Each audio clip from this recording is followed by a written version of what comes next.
Buenos días, buenas tardes o buenas noches, independientemente del lugar y la hora en el que usted se disponga a visualizar la capacitación del día de hoy. Sea bienvenido nuevamente a Instituto de NIF para lo que es el curso virtual de nuevas normas contables emitidas este 2020 con el doctor Cristian Privat, quien está ya en plataforma y a quien damos la más cordial bienvenida en la noche de hoy para esta capacitación. Doctor, muy buenas noches.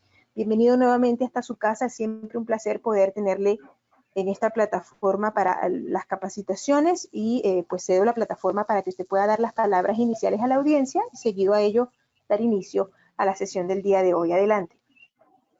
Muy buenas noches.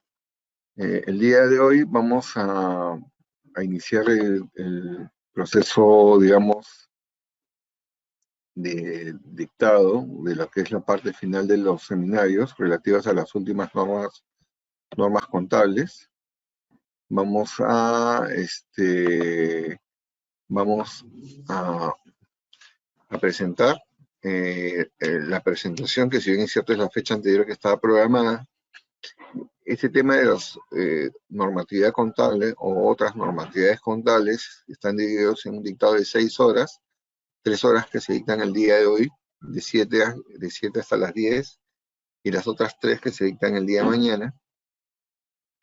El tema que vamos a tomar es cómo podemos ver los cambios normativos contables que han ocurrido en el último año, principalmente qué es lo que sucedió desde aproximadamente septiembre del año 2019 respecto a normas contables que han sido emitidas y que probablemente estén en proceso de adopción algunas o cuya fecha de adopción es muy posterior. Entonces, lo primero al respecto que tengo que hacer es compartirles mi pantalla para que vean primero la fuente de información sobre la cual vamos a girar. Entonces, al respecto, si ustedes ven el desktop de la pantalla, encontramos al icono relativo al IASB, que está acá. Le doy doble clic y entramos a la página que es el ifrs.org. En la página del ifrs.org, nosotros estamos utilizando para efectos de la navegación el Google Chrome. El Google Chrome me permite tener esta visión, ¿no? Si en una pestaña está en inglés y en otra pestaña va a estar en el idioma español. Bajo esta forma, nosotros vamos primero a ver la versión web del IFRS, que se encuentra de esta manera distribuido. Entramos a la sección servicios, deslizamos el cursor del lado derecho hacia el lado izquierdo hasta que entramos a la parte que dice IFRS. Y una vez que damos clic acá, se aparece la parte correspondiente al suscriptor y entramos acá. Vamos a salir nuevamente porque al parecer hay un error en la conexión. Nuevamente entramos a la página de IFRS y ahora sí carga completamente. Debería cargar completamente la pantalla, como lo ven ustedes. ¿Qué es esta versión de la página? Esta versión de la página es la versión, digamos, que da el IASB para los suscriptores que han pagado el paquete para tener las versiones físicas de todos los documentos en versión electrónica. Para darnos cuenta de las normas que han entrado en vigencia en el año, entramos a la parte de nuevos estándares. Y en esta sección de nuevos estándares, vamos a verlo en orden de fecha. ¿Cómo es en cuestión en orden de fecha? Nos vamos a ir desde la parte más reciente a la parte inicial y vamos a ver de que todo comienza en enero del 2020, pero me voy a ir un poquito más atrás. Me voy a ir a la versión de años anteriores. En la versión de años anteriores me encuentro en el año 2019. En la porción del año 2019 nos vamos a encontrar primeramente con la sección que corresponde a lo que es reformas de la tasa de interés de referencia. Esta es la primera norma, digamos, que desde septiembre del 2019 ya evidenciaba un cambio y tenía que ver hasta ese momento a la referencia que hacían a la NIC 39. Posteriormente, esta NIC 39 cambia su consideración de adopción porque lo que toma es en cuenta la NIC 9. Por eso menciona el diferencial entre la NIC 9 y la NIC 39, porque existen algunas excepciones de la norma que permite, por ejemplo, en el caso de compañías de seguros, aplicaba la adopción de ciertos tratamientos aplicables todavía para la NIC 39 hasta cierta cantidad de años y para la NIC 9 a partir de cierta fecha. Esta norma habla sobre el tratamiento y cómo afecta en la contabilidad de coberturas los cambios que están habiendo a nivel mundial sobre la tasa LIBOR o la tasa de referencia en el mercado mundial. Y lo que ha ameritado es una norma contable que indique los tratamientos que se tienen que seguir. Esto ya comenzó a ver desde el año 2019, en septiembre del 2019. De ahí pasamos a ver en general cómo se está presentando el tema de las nuevas normas. Cuando hablamos de las nuevas normas, nuevamente vamos a tomar lectura. En enero del año 2020 entra en aplicación la clasificación de pasivos como corrientes o no corrientes, modificaciones de la NIC 1. Esta norma, cuya vigencia, de acuerdo a lo señalado acá, es en enero del 2020, después fue modificada por una enmienda que surge en esta fecha para julio del 2020, que dice clasificación de pasivos como corrientes o no corrientes. La única diferencia es que la fecha de vigencia ha sido modificada. Si más no recuerdo, y lo vamos a ver en el contenido de la presentación, acá se establecía que la consideración sobre la clasificación de pasivos como corrientes o no corrientes era extensiva hasta el año 2022 y si no me equivoco, el cambio lo está llevando hacia el año 2023. Para efectos del dictado del día de hoy vamos a estar moviéndonos con esta página para poder estar explicando cómo un usuario de los estados financieros hace uso de la página web correspondiente al IFR, al IASB, que no es otra cosa que la página que se llama eifrs.ifrs o la página que se llama ifrs.org. En el contenido de ella, después hay un tema de referenciación sobre la taxonomía correspondiente a esta clasificación de pasivos. Después hay una referencia al marco conceptual por modificación de la NIS 3, y es que hubo un conjunto de paquetes de normas contables que en el mes de mayo del 2020 fueron emitidas. Una de ellas fue la referencia al marco conceptual modificación de la NIS 3. Hay otra que se refiere a contratos onerosos, costos de cumplir un contrato, a la NIC 37, mayo del 2020. Hay otra que se refiere a propiedades, planta y equipo, ingresos antes del uso previsto, enmienda de la NIC 16, mayo del 2020. Hay una que se refiere a mejoras anuales a las normas IFRS de 2018-2020, mayo del 2020. Y finalmente, en el mes de mayo del 2020, se emitieron lo que le llaman concesiones de alquiler relacionadas con COVID-19, enmiendas en la NIF 16, mayo del 2020. ¿Por qué esta sección de nuevas normas no necesariamente son de tanta importancia para el cierre de los estados financieros del año 2020? Porque la entrada en vigencia de estas modificaciones recién, en muchos de los casos, es en el año 2022, otras en el año 2023, cosa que no afecta en el año 2020. Sin embargo, en la mayoría de los casos, la adopción anticipada, o lo que le denominan en inglés el early adoption, es posible tomarlo en consideración.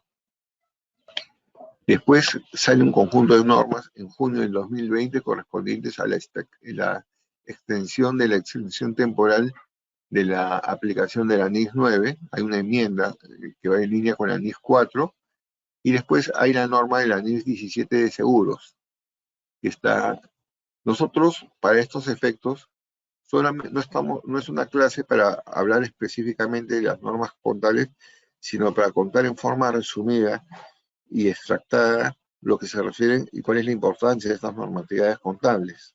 Si no, no nos podría alcanzar el tiempo suficiente para poder explicar con profundidad cada uno del contenido de las normas contables. Después de ello, viene un tema de taxonomía, que es la referenciación respecto a la concesión de alquiler relacionada al COVID-19, y después de eso hay otra norma que fue emitida, que es la reforma de la tasa de referencia, fase 2, enmiendas NIF 9, la NIF 39, la NIF 7, la NIF 4 y la NIF 16 de agosto del 2020. Entonces, esta es la forma en la cual uno debería estar dándole seguimiento para saber cómo las normas contables se van sumando. Nuevamente, para yo saber las normas que se van sumando, lo único que tengo que irme es suscribirme a la página del IASB a través de la pestaña de lo que le llaman el IFRS, que es un acceso único y, y sencillamente voy a tener derecho a esta sección que es la IFRS. A través de ahí yo puedo bajarme la información. Un ejemplo para que se den cuenta cómo funciona esta página es de la siguiente manera. Si yo me voy a la sección de concesión de alquiler relacionados a COVID-19, enmienda en la NIF 16, sencillamente lo que hago es apretar acá, le doy clic e inmediatamente me sale esta pestaña. Esta pestaña me da la versión en inglés emitida y esta versión en inglés sencillamente lo que le doy clic es en la parte del PDF. También hay forma de abrirlos en la parte derecha donde puedo descargarlo, puedo imprimirlo, puedo etiquetarlo. Vayamos a hacer esta prueba. Inmediatamente que le doy clic acá, sale la versión y yo puedo ampliar su versión en la forma correspondiente para ver la norma completa, y este es el original de las normas que emite el IASB respecto a la emisión de normas. No hay que olvidar que esta no es una norma, sino esta es una modificación al IFRS 16 respecto a la posibilidad de tomar un tratamiento contable alternativo para el caso de los arrendamientos. Es por esa razón que los estoy, digamos, adjuntando. La clase hoy día no vamos a tocar nada de lo que corresponda a seguros, eso lo vamos a tocar quizás el día de mañana. Lo que vamos a tocar en esta clase del día de hoy, simplemente vamos a tomar todo lo referente hasta lo que corresponde a lo que es concesiones de alquiler de NIF 16, ¿correcto? Y quizás agarremos lo de la extensión de la sección de la aplicación de la NIF 9, enmienda de la NIF 4, y vamos a comenzar a conversar de esto. Una vez que ustedes ya saben dónde van a conseguir la información relativa a esta sección, también para los que quieren su traducción en español hay una sección que se llama traducciones. En esa sección de traducciones ustedes ingresan acá e inmediatamente buscan el lenguaje que les corresponde. En este lenguaje que les corresponde, ustedes van a bajar progresivamente y van a buscar el idioma español. Cuando ingresan el idioma español, le dan clic acá y ponen la sección de normas nuevas y modificadas. En esta sección de normas nuevas y modificadas, siguen bajando ustedes, van a aparecer de todos los años y apretan la del correspondiente al año 2020. En esta sección van a aparecer la misma vista que hemos hecho, pero con documentos traducidos, ¿correcto? Vamos a hacer la prueba. Por ejemplo, en el caso de todo lo que corresponde, digamos, a la misma norma que habíamos estado buscando, que era la NIS 16, apretamos acá el clic y nos sale la versión en español. Si abrimos acá, tenemos la versión en español. Vamos a buscar, parece que no se abrió.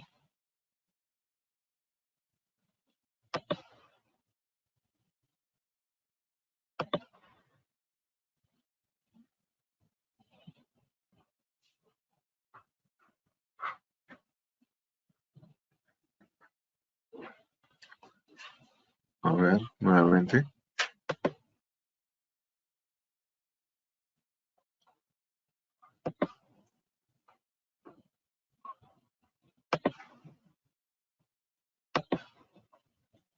Ya, ya, ahora sí. Y acá está la versión en español de la norma, ¿correcto? Entonces, esa es la forma en la cual tenemos que, digamos, trabajar. Y acá está toda la norma traducida en español. ¿Cuál es la diferencia en el tema de traducción? La diferencia entre el tema de traducción, que no sé cómo es la manera, cómo se gestiona al interior en las que se publican en el MEF, en el Ministerio de Economía y Finanzas, a través del Consejo Normativo de Contabilidad, es que muchas veces estas reducciones deberían tener la misma traducción que se viene del IASB. Entonces, ese es uno de los temas importantes que señalar, ¿no? Que esta es la traducción autorizada, debería ser esa traducción la autorizada la que se publique, ¿correcto? Y digamos, en general, todo el espacio que está contenido en esta sección es el referente a todo el conjunto, digamos, de búsqueda de normas contables que pudieran haber. Si yo quisiera, por ejemplo, si yo quisiera en esta sección, que para efectos demostrativos estamos viendo, yo también podría poner todas las normas que se han emitido en el año 2019 y salen las normas, que es la que yo había señalado del año 2019, y así sucesivamente salen todas las normas y sus traducciones correspondientes en español. También sale la versión de las normas de IFRS para Small Entities y también sale la versión educacional.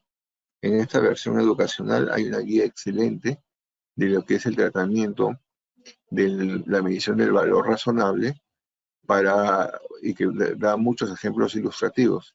Si le doy clic acá, hablo desde esta sección y acá lo que te está diciendo es, te da ejemplos ilustrativos de la medición de valor razonable de acuerdo con IFRS 3 de valor razonable para instrumentos de patrimonio no cotizados que están dentro del alcance de los instrumentos financieros de IFRS 9. Es decir, aquellos que no cotizan en un mercado de valores, te da todas las pautas desde el punto de vista de la NIF 13 de valor razonable de cómo se deben determinar. Si me alcanza el tiempo, voy a mencionar un poco más de esta norma. Entonces, esta es una versión que ya venía del año 2012 y 2013, sin embargo, a todos aquellos que estudian finanzas corporativas y que quieren alinear su entendimiento de la perspectiva de finanzas corporativas, esta es una excelente herramienta. Perfecto. Entonces, me salgo de esta sección informativa y lo que paso es a la plataforma original en la cual estamos. Voy a salirme de acá también.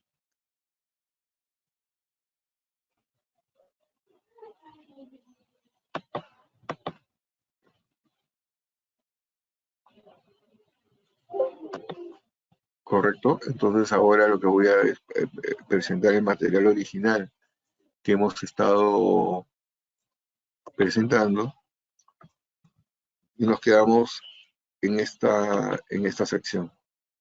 Entonces voy a ampliar la pantalla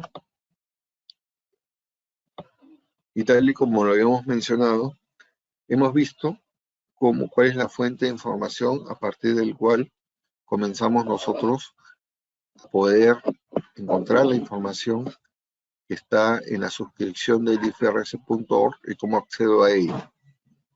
Pasando al tema de la normatividad fuera de la presentación, nosotros tenemos 11 capítulos que vamos a llegar como consecuencia de la búsqueda de información que hemos hecho.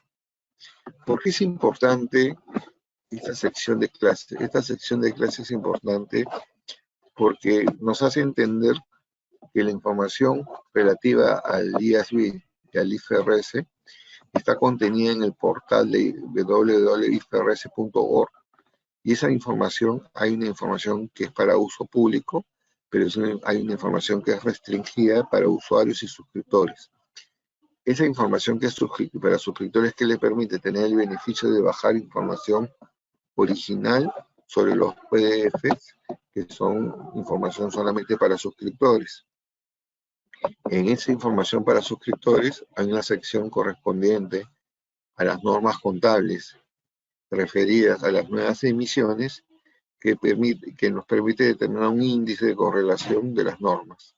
En este sentido, tenemos la primera sección que corresponde a enmiendas a la reforma de las tasas de interés de referencia de la NIF 9, NIF 39 y NIF 7 de septiembre de 2019, a la NIF 1, modificación clasificación de pasivos como corrientes o no corrientes, enero del 2020, a la referencia al marco conceptual enmiendas a la NIF 3, a la enmienda a la NIF 37, contratos onerosos, costo de cumplir un contrato, a la NIF 16, propiedades, planta y equipo, procedimientos antes del uso previsto, enmiendas, a las mejoras anuales a las normas NIF 2018-2020, a las concesiones de alquiler relacionadas con el COVID-19, enmiendas a la NIF 16, a la prórroga de la exención temporal de la aplicación de la NIF 9, modificaciones a la NIF 4, a la enmienda a la norma de seguros, contratos de seguros,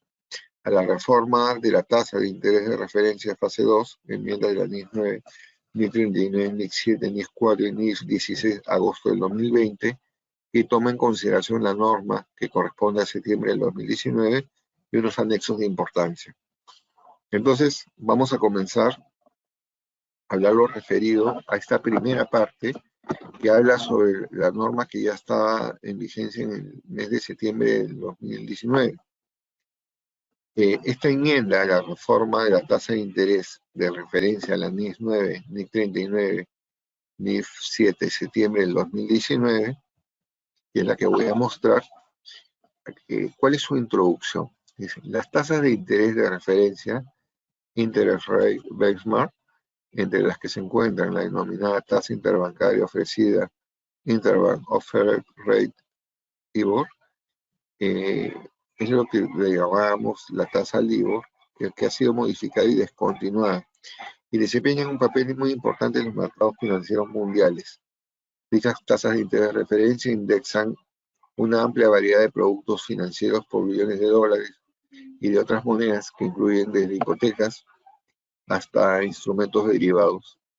¿Cuál es la importancia? La importancia y por qué el IASB emite esta norma de referencia es fundamentalmente con la finalidad de evitar que aquellos instrumentos financieros o normas contables que se refieren, tales como la NIF 9, NIF 39 y NIF 7, no se vean afectados por el cambio que está habiendo a nivel mundial del uso de esta tasa de referencia. Esa es la idea fundamental. La idea fundamental es que no afecte de manera significativa la contabilidad que ya se venía dando. Las enmiendas a la NIF realizadas por el IASB intentan aliviar los posibles efectos de la incertidumbre que pueden estar causando la reforma del LIBOR. Entonces, el hecho que un tema económico haya cambiado, hay muchas estrategias previas que han habido, que han originado que se hayan hecho cálculos y referencias sobre las estrategias de coberturas basadas en esta tasa. Y el solo hecho de que se esté tomando como referencia la modificación de ciertos patrones alrededor de la reforma del LIBOR nos conduce a tener mucho cuidado sobre las consecuencias que esto puede estar originando.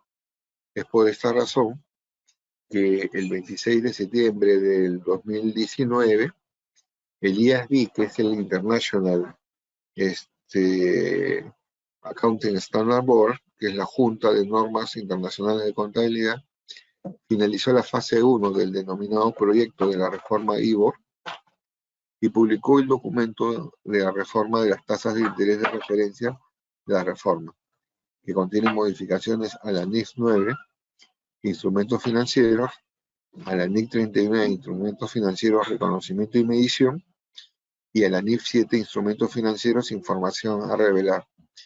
Si se dan cuenta, la NIF 9 y la NIF 39 tienen nombres parecidos. La única diferencia es que la NIF 9 no recoge el nombre de reconocimiento y medición que ya tenía la NIC 39, solamente se queda en la denominación de instrumentos financieros. No obstante, implícitamente se entiende que la NIC 9 trata sobre el reconocimiento y medición, pero trata muchos temas más que no solamente son reconocimiento y medición. Si ustedes van al índice de la norma de la NIC 9, habla mucho más cosas que lo que el mismo de reconocimiento y medición, que tiene que ver también con el tema de bajas de activos pasivos financieros, sobre la contabilización de derivados, y es importante entender este contexto a nivel del índice. Recurro a mi libro de IFRS, y si ustedes van exactamente al índice de lo que es la NIF 9, que justo estoy buscándolo para poderlo describir exactamente con ustedes, se van a dar cuenta que al abrir su libro hay un índice, y lo que dice fundamentalmente en el índice, que espérense un ratito que estoy llegando justo al índice.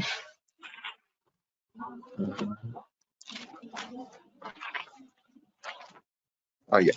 Estoy llegando al índice, lo que dice es objetivo, alcance, reconocimiento y baja de cuentas, pero también tiene que ver con clasificación. En la sección 4, en la sección 5, medición, hay una sección 6 de contabilidad de coberturas y hay una sección 7 de fecha y vigencia. Entonces, como el nombre en sí de la NIF 9 era no solamente el nombre de la NIF 39, no solamente cubría la sección de reconocimiento y medición, sino más temas, se consideró dejarlo en el nombre de instrumentos financieros. ¿En qué afectan las modificaciones? ¿En qué afectan las modificaciones de esta enmienda? Las modificaciones se refieren a asuntos que afectan a la información financiera en los periodos anteriores a la sustitución de un índice de referencia de tasa de interés existente por una tasa de interés alternativa.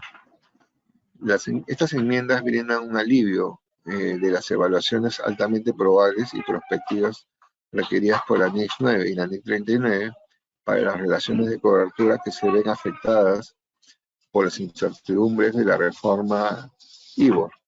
Entonces, ¿qué es lo que se tiene que entender? De que cuando hablamos de cobertura, estamos hablando de una relación en la cual parte de un derivado que tiene el privilegio de calificar sobre una contabilidad de cobertura que busca una simetría contable para que exista una cierta relación de correspondencia conforme se vayan realizando paulatinamente las relaciones, ¿no? Las relaciones de cuentas. Entonces, genera una reserva patrimonial cuando los derivados califican bajo la denominación de flujos de efectivo. Entonces, esa relación que se busca principalmente y que podría alterarse producto casualmente de la modificación de la tasa de referencia, tomar en consideración que las tasas de referencia IVO son tasas por naturaleza variables, que van cambiando de acuerdo con ciertas circunstancias, no es una tasa fija, es una tasa variable. Entonces, la razón de ser de regular esto, que al modificarse la dinámica de lo que podría ser la tasa LIBOR, genera que pudiera ser que el pronóstico de la relación de cobertura que tenían ciertos instrumentos financieros se vea afectado de manera significativa. Entonces, la emisión de esta norma tiene por propósito es casualmente ese mismo proceso. Hay un artículo, por ejemplo, de un blog del CESBAF, by Singular Band, que dice la transición del LIBOR a una tasa distinta que se llama el SOFR, SOFR, que cambia, y señala, dice, el LIBOR, que es el London Interbank Offered Rate, es el índice más utilizado para los tipos de interés a corto plazo, pero está a punto de desaparecer. Lo hará a finales del 2022 y todas las empresas financieras que lo utilizaban como referencia han de buscarse una alternativa. No será tarea fácil, dice. ¿Cómo afectan las inversiones? Su sustituto, según lo que dicen, es una denominación que se llama el SOFR, que es el Secure Overnight Funding Rate. Ya está aquí, pero el cambio sigue siendo complicado, especialmente porque, según el Morgan Stanley Research, podría haber préstamos, deudas corporativas y otras clases de activos asociados al LIBOR, valorados entre 200 y 300 billones de dólares que tendrían que reclasificarse. Entonces, casualmente, el solo hecho que hayan deudas que tengan que ser renegociadas con la nueva tasa de referencia que está siendo modificada, genera el hecho de que el organismo regulador tenga que emitir un tratamiento contable a seguirse para que el efecto de la programación de efectividad que se tenía pautado no cambie de manera traumática y no afecte a la contabilidad de estados financieros. Esto incluye modificaciones a la NIF 7 con respecto a revelaciones adicionales sobre la incertidumbre derivada de reformas de las tasas de interés. ¿Por qué desaparece, en este caso, por decirles, la tasa LIBOR? ¿No? Ya habíamos hablado que la tasa LIBOR tiene la misma denominación de lo que hemos hablado, lo único que se le agrega la palabra London, que es London Interbank Offer Rate, ¿correcto? El LIBOR desaparece porque la metodología para calcularlo no ha cambiado, a pesar de que los mercados financieros han crecido en tamaño y complejidad. Desde un punto de vista técnico, según lo que señalan, el panel de bancos que participaba con sus datos en la elaboración de la LIBOR se redujo durante la crisis financiera de 2008. A partir de ese momento, no solo hay menos bancos, ahora son entre 11 y 16 bancos, sino que hay muchas menos transacciones y por tanto ha perdido representatividad. El resultado ya no refleja la realidad del mercado. Además, han habido algunos escándalos relacionados con la posible manipulación de algunos de los índices IBOR, que es el Interbank Offer Rate, y se han identificado ineficiencias que comprometían su integridad. Así, diferentes organismos internacionales como la Autoridad Bancaria Europea, el EBA por sus siglas en inglés, la International Organization of Security Commission, IOSCO, que es la entidad mundial que congrega a todas las supervisoras de valores a nivel mundial, el Financial Stability Board, el FSB y el Banco Central Europeo, propusieron reformar estos índices para que fueran más fiables. Estos índices fundamentalmente tienen que tener una respuesta económica y no la estaban teniendo.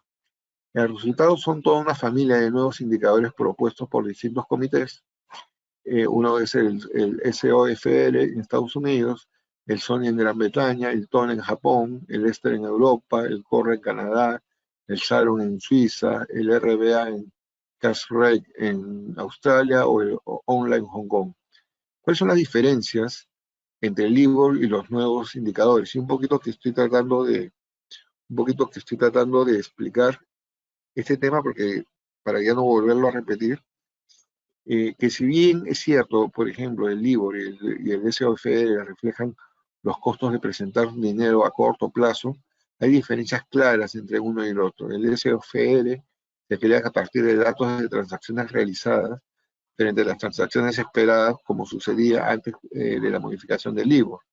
El SOFR es exclusivamente tasas diarias y no incorpora un componente de riesgo corporativo, como las LIBOR, basadas en las operaciones entre bancos, pues están basados en activos del Tesoro estadounidense.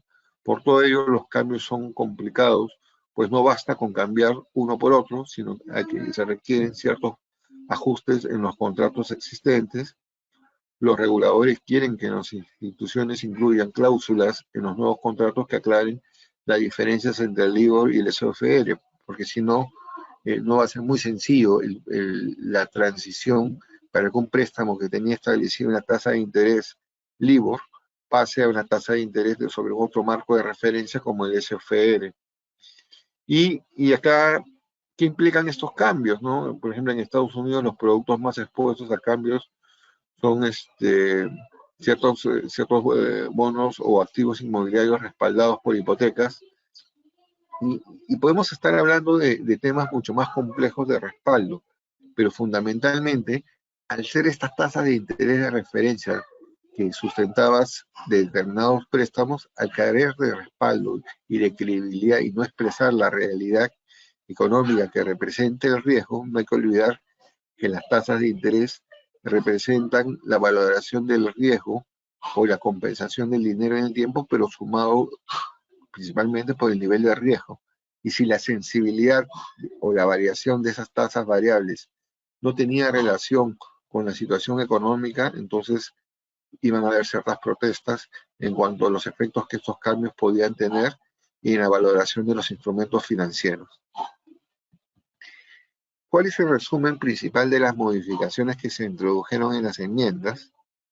Y del cual principalmente no queremos entrar en mucho detalle, pero hay un cambio de requerimientos específicos para la contabilidad de cobertura, para que las empresas apliquen asumiendo que la tasa de interés de referencia en la que se basan los flujos de efectivo cubiertos y los instrumentos de cobertura no se modificaron como resultado de la reforma. Esto es principalmente, o sea, la idea principalmente es que no afecte al usuario de los estados financieros. El objetivo principal es que el cambio de esta tasa de referencia del LIBOR, ¿no? Al pasar a otra tasa de referencia no debería afectar en general los flujos de efectivo cubiertos. No hay que olvidar que la cobertura es el resultado de un derivado del flujo efectivo que califica como cobertura y cuyo tratamiento busca cierta simetría contable. No todos los derivados terminan siendo coberturas contables. También es obligatorio para todas las relaciones de cobertura directamente afectadas por la reforma. O sea, es obligatorio, no hay excepción. Cuando una relación de cobertura no cumpla con los requerimientos de la contabilidad de cobertura, que es lo que yo les digo, por razones diferentes a las especificadas por las enmiendas, se requiere una interrupción de la contabilidad de cobertura. En el fondo, la emisión de esta norma es salvaguardar que no genere un cambio traumático el cambio de esta tasa de referencia. Pero sin embargo, si ciertos requisitos de la contabilidad de cobertura no se cumplieran, eso sí es un motivo para la interrupción de la contabilidad de cobertura. Se requiere revelaciones específicas sobre el grado en que los cambios afectan las relaciones de cobertura de las entidades, y eso es en general lo que busca esta norma, en general que fue emitida en el mes de septiembre del 2019, y que es una nueva norma porque verdaderamente aún no ha estado, digamos, del todo vigente para los estados financieros del 2019. ¿Cuándo son efectivas estas enmiendas? Estas enmiendas son efectivas para los periodos anuales que comiencen a partir del 1 de enero del 2020 y deben aplicarse retrospectivamente. Se permite su aplicación anticipada. En este caso, hay que tomar en consideración que solamente si tú tuvieras tasas variables sobre deudas, cosa que no es muy latente, salvo que tengas ciertos préstamos con involucramiento en un componente de financiamiento europeo, pero en general, al menos los últimos préstamos, transacciones bancarias que he visto, no he visto mucho el involucramiento de tasas variables. Esta norma trae ciertas modificaciones, y como están involucradas la NIF 39, la NIF 7 y la NIF 9, esta norma trae modificaciones tanto a la NIF 39, donde se añaden una serie de párrafos encabezados y nuevos encabezamientos, tanto como para la NIF 7, que también origina que se añadan párrafos y se añadan subencabezamientos. Lo mismo sucede en la misma NIF 9, donde se añadan precisiones. Entonces, nuevamente, una buena pregunta podría ser, ¿por qué si ya está vigente en el Perú la NIF 9 hace referencia a la NIF 39? Porque verdaderamente existen ciertas excepciones para seguir aplicando la NIC 39 en determinados casos y situaciones, como el caso de los seguros. Sin embargo, en la mayoría de los casos está vigente la NIF 9 y la NIF 7, que es una norma que habla sobre las revelaciones requeridas y fundamentalmente en temas de riesgos asociados a instrumentos financieros. De hecho, un efecto en las tasas de interés de referencia tiene una repercusión en sus revelaciones.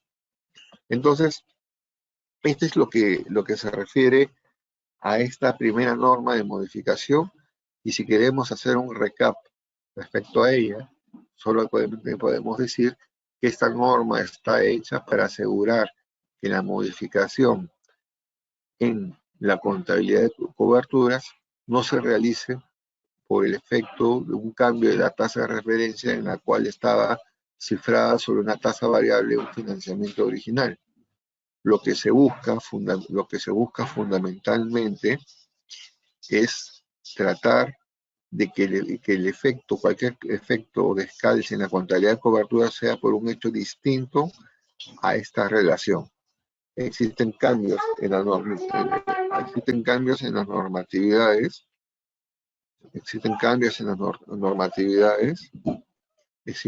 en las normatividades y es un tema que tenemos que tener en consideración tal y como lo señala, ¿no? De que esta norma entra en adopción a partir del 1 de enero del 2020. Pero más adelante vamos a ver la fase 2 cómo lo afecta. En cuanto a la segunda norma, que es la NIC 1, modificación, clasificación de pasivos como corrientes o no corrientes, enero del 2020, esta es una norma que digamos que nos va a hacer pensar bastante, y esta norma fundamentalmente que nos va a hacer pensar bastante, y les voy a dar un ejemplo. Uno de los riesgos más latentes que existen es el tema de los contratos de endeudamiento que se tienen. Hoy en día nosotros nos enfrentamos a un tema muy significativo relacionado al tema del COVID-19. El tema del COVID-19 origina de que muchas obligaciones financieras puedan haber tenido problemas en cuanto al cumplimiento de los términos establecidos en los contratos de financiamiento.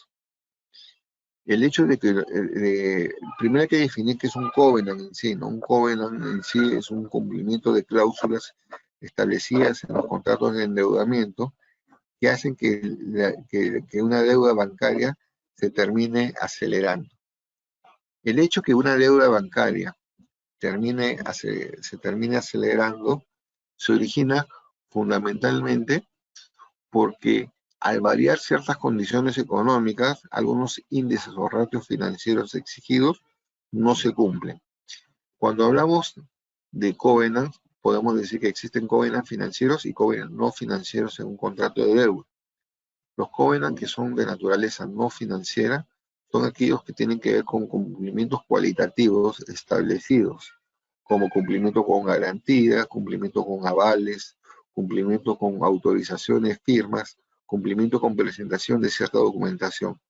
Y cuando hablamos de covenants financieros, estamos hablando de ratios financieros que tienen que ver con relaciones numéricas establecidas en los estados financieros y cuyo objetivo es establecer, por ejemplo, que el endeudamiento no exceda determinados límites. Cuando decimos que el endeudamiento o el índice de liquidez es para protección, son medidas en las cuales digamos, el tablero de control de riesgos de un banco se eleva al considerar de que al elevarse el índice por espacio de un término normal, ya está alertando a los usuarios de que podría haber alguna clase de riesgo de incumplimiento. Y por lo tanto son condiciones que señalan que si se cumplen, efectivamente la deuda se vuelve inmediatamente exigible. ¿Qué quiere decir que una deuda se vuelva exigible? Cuando una deuda se vuelve exigible, es decir, es pasar una deuda que estaba estructurada en el largo plazo a una deuda de naturaleza corriente. ¿Qué efecto genera que una deuda de largo plazo se vuelva una deuda corriente? Quiere decir de que tu ratio de liquidez se distorsiona tremendamente. Quiere decir que tu relación de capital de trabajo se vuelve cuasi negativa, si entendemos que el capital de trabajo es la diferencia entre el activo corriente menos el pasivo corriente. Eso sería una condición en la cual la compañía tiene una carencia de capacidad de poder responder a sus obligaciones corrientes, tomando en consideración que ante la aceleración por incumplimiento de una deuda, tiene que honrar el pago de esta obligación al ser exigible por la entidad bancaria.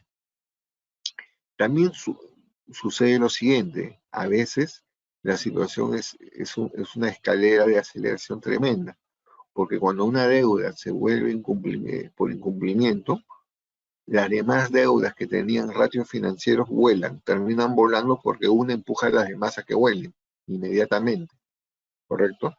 Entonces, esta norma de clasificación de pasivos como corrientes o no corrientes aclara con mayor naturaleza este tema de la exigencia. Hay algo más que hay que explicar, y es que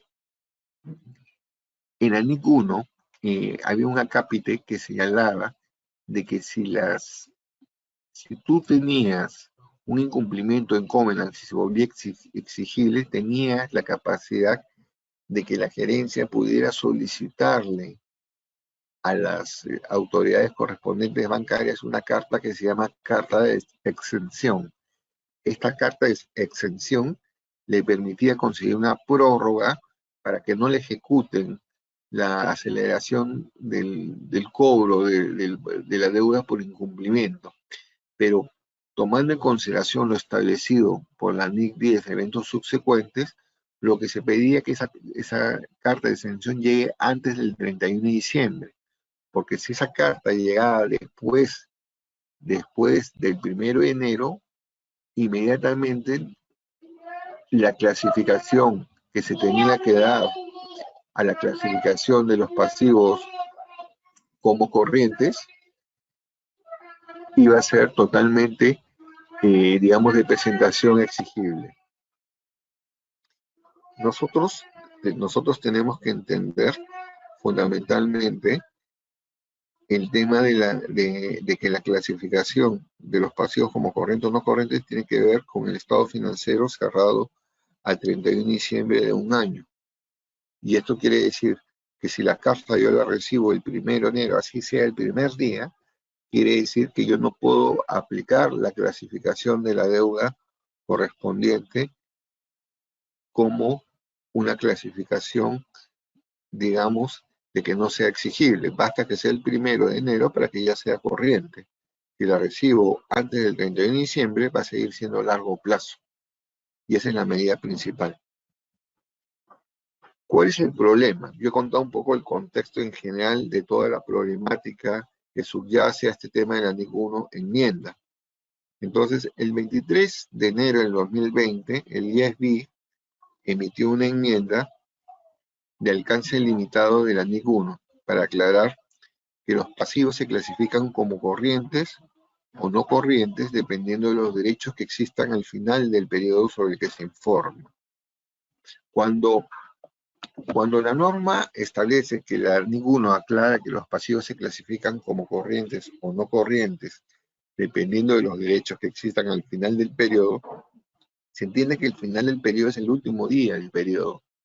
Entonces, ¿cuándo se determina que existe un derecho que exista al final del periodo?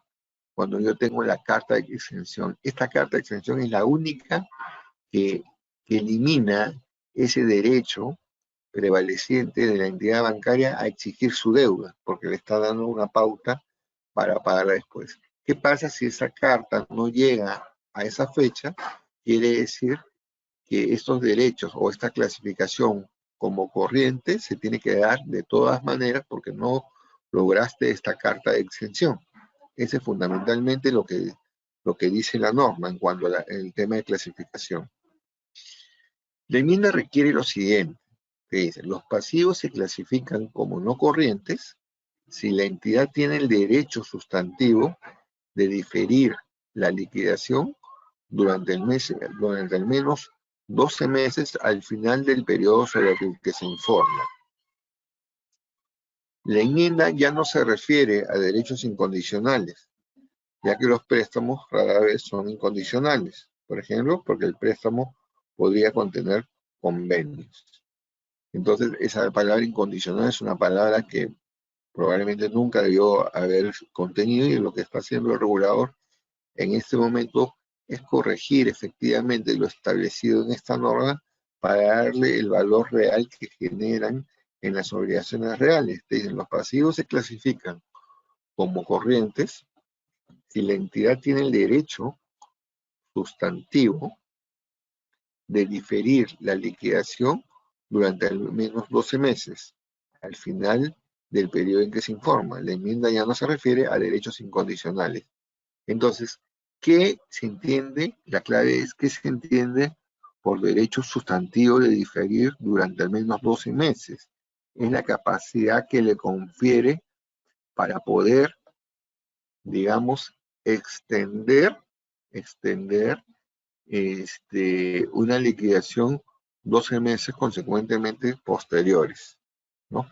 Existen muchos pasivos, por ejemplo, que son renovados sucesivamente, y acá viene el análisis, ¿no? O sea, ¿qué pasa con aquellos pasivos que yo los presento y que tienen un vencimiento corriente, pagarés, y que simplemente todos los años los renuevo y los sigo manteniendo porque no tengo probablemente la liquidez? Y nos hacemos la pregunta si tenías el derecho incondicional, y decían, no tienes el derecho incondicional porque si tú no tienes el derecho sustantivo a diferir, sí, pero él está renovando, este, puede diferir la liquidación, pero esa capacidad de diferir la liquidación tiene que estar establecida contractualmente. No hay que olvidar que existen dos partes, el deudor y el acreedor. Y en esta relación entre el deudor y el acreedor, siempre tiene que haber uno que tenga la capacidad de controlar, y el que controla es el que emite el préstamo, el que suscribe el préstamo, y el otro es el que acepta las condiciones y acepta la forma en la cual va a recibir el efectivo. Entonces, en esta relación existente entre los dos, entre estos pares, el que siempre tiene la condición de determinar es el deudor. Entonces, este deudor, que es el que tiene la cuenta por cobrar y es el que exige las condiciones, pero sin embargo pueden haber contratos en los cuales la otra contraparte tiene la capacidad de poder diferir al menos 12 meses porque así lo establece el contrato. Y esto lo que está haciendo este acápite es señalar con mayor claridad que para que yo pueda hacer una distinción entre corriente y no corriente, tiene que existir ese derecho sustantivo a diferir la liquidación de un pasivo. La enmienda requiere lo siguiente. La evaluación determina si existe un derecho, pero no considera si la entidad ejercerá el derecho, ¿correcto? Entonces las expectativas de la gerencia no afectan la clasificación. Y eso es muy importante, porque el hecho de que la gerencia tenga una expectativa, es decir, no, yo creo que la gerencia lo va a renovar una vez, esa no es una condición para clasificar como corriente o no corriente. Lo reitero, la evaluación determina si existe un derecho, pero no considera si la entidad ejercerá el derecho. Entonces las expectativas de la gerencia no afectan la clasificación. Eso es algo muy importante.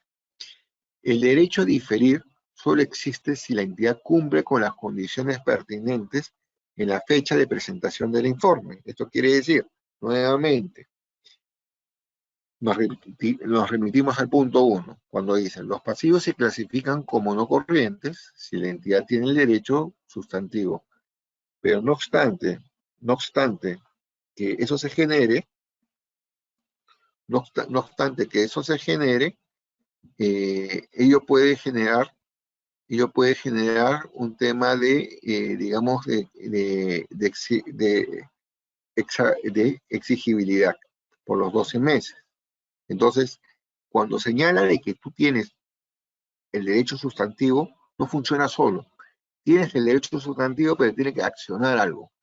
El accionar algo lo determina el punto 2. El punto 2. Un momentito, si me pueden dar un minuto para continuar. Deme un espacio de 2 minutos nada más, por favor. Sí, doctora, adelante, no hay problema.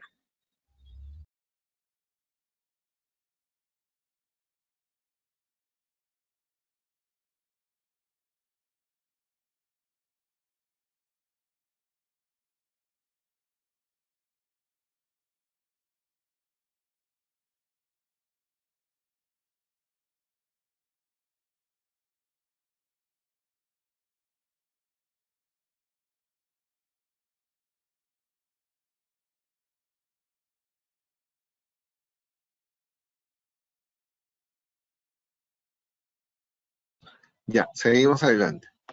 Ya, entonces, partíamos de lo siguiente nuevamente. El primer punto nos señala, para que un pasivo se clasifique como no corriente, la entidad tiene que tener el derecho sustantivo a diferir la liquidación. Ya. Si tú tuvieras el derecho sustantivo a diferir la liquidación, pasamos al punto 2. La evaluación determina si existe un derecho, correcto, o sea, tienes el derecho y lo cumples, ¿no? Tienes el derecho, pero tiene que ser ejercido el derecho. O sea, no tiene que haber un tema de la expectativa.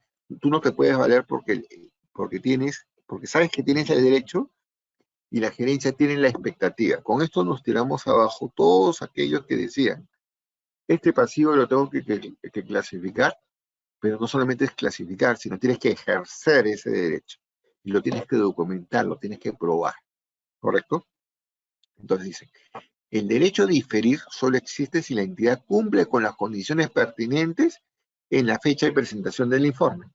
Si no cumples con las condiciones, y ahí vamos al ejemplo que estábamos señalando, relativo a que cumples con la carta de exención en un caso de incumplimiento o no lo cumples. O también estaba diciendo, si tú tienes un pagaré que tú lo renuevas sucesivamente, si la renovación que la realizas sucesivamente es en fecha posterior al cierre del ejercicio, definitivamente sigue siendo corriente.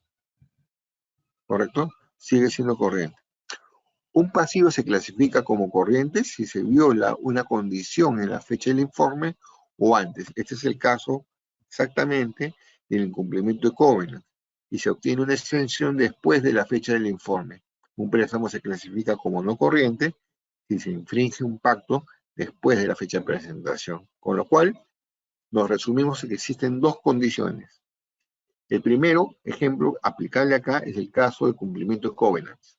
El cumplimiento de covenant establece que si cumples un covenant tienes la opción de que ese castigo de clasificación del pasivo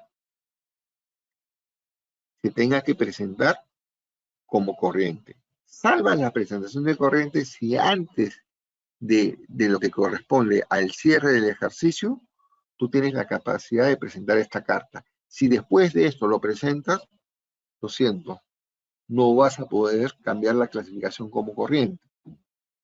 Esto es un tema en donde aplicas ya la NIC 10 de eventos subsecuentes. El otro caso es el caso aplicable a aquellos pasivos o aquellas consideraciones donde nos encontramos con pasivos y como le preguntamos a la gerencia ¿cuándo piensa pagarlo? Y la gerencia te dice, lo pienso pagar en el largo plazo. La pregunta es, si lo pienso pagar en el largo plazo, ¿tengo condiciones o tengo herramientas para finalmente poder decir que esto tiene que clasificar en el largo plazo solamente por la voluntad que establece la gerencia? ¿Qué es lo que dice esta enmienda? Te dice, lo primero que tienes que señalar es que tienes el derecho sustantivo. Y el derecho sustantivo lo tienes que probar. Vamos a poner el caso. ¿Qué pasa si no tuvieras el derecho sustantivo? No vas a poder clasificarlo. Ahora, ¿qué pasa si tienes el derecho sustantivo y no lo ejerces a la fecha de cierre del estado financiero, sino lo ejerces después? Sorry, lo vas a tener que seguir clasificando como corriente o como quieras corresponderlo. Entonces, la norma lo que está aclarando es un hecho totalmente fáctico de la presentación. Primero, tienes que tener el derecho a prolongar el aplazamiento. Segundo, tienes que ejercerlo. Y tercero, es el tema del tiempo, con lo cual tienes derecho, ejercicio y cumplimiento de plazo, ¿no? Tres condiciones que se tienen que dar.